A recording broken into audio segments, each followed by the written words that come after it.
তো আমার বন্ধুদের উদ্দেশ্যে আমার একটা কথা, দেখেন আপনি আসার সময় কাপড় চোপড় কিছু আনেন নাই, যাওয়ার সময় আপনি কাপড় চোপড় কিছুই নিতে পারবেন না, এবং কি আসার সময় আপনি দুর্বল হয়ে এসেছেন, যাওয়ার সময় আপনি কিন্তু দুর্বল হয়ে যাবেন।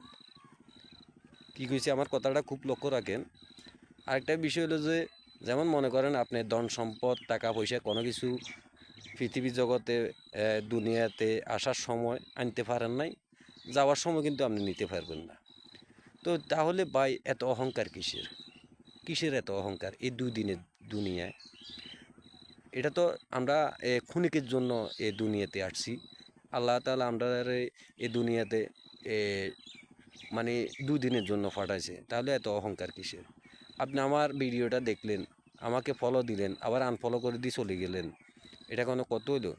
তা আমার একটা কথা কি, সবার উদ্দেশ্যে, আমার এই কথাগুলো যদি কারো কাছে ভালো লাগে, বিশেষ করে অবশ্যই লাইক কমেন্ট শেয়ার করে দেবেন। ধন্যবাদ সবাইকে, ভালো থাকবেন।